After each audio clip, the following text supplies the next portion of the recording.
সম্প্রতি বাংলাদেশের সঙ্গে যুক্তরাষ্ট্রের একটি গুরুত্বপূর্ণ দ্বিপাক্ষিক বাণিজ্য ও শুল্ক চুক্তি সম্পন্ন হয়েছে।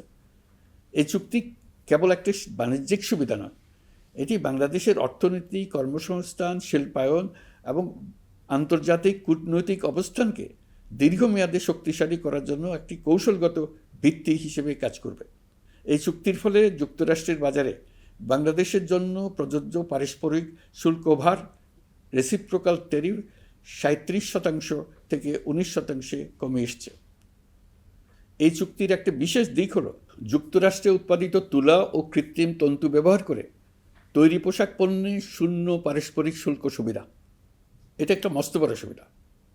এর মাধ্যমে যুক্তরাষ্ট্রের বাজারে শুল্ক সুবিধা পাওয়ায় বাংলাদেশি পোশাক আরও কম দামে যুক্তরাষ্ট্রে প্রবেশ করবে।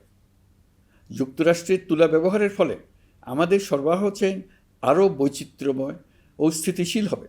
এটি বাংলাদেশের পোশাক শিল্পকে উচ্চ মূল্যের ও উন্নত মানের পণ্যের দিকে অগ্রসর হওয়ার সুযোগ করে দেবে।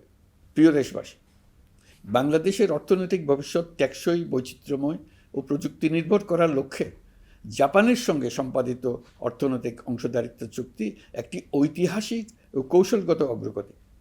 এই অংশীদারিত্বের একটি গুরুত্বপূর্ণ সুফল হল উৎপাদন ও রপ্তানির বহুমুখীকরণ। জাপানের সঙ্গে সহযোগিতার ফলে অটোমোবাইল যন্ত্রাংশ, ইলেকট্রনিক্স, রেলওয়ে সরঞ্জাম, গ্রিন টেকনোলজি এবং উচ্চমূল্যের শিল্পপণ্যে বাংলাদেশ ধাপে ধাপে যুক্ত হতে পারবে।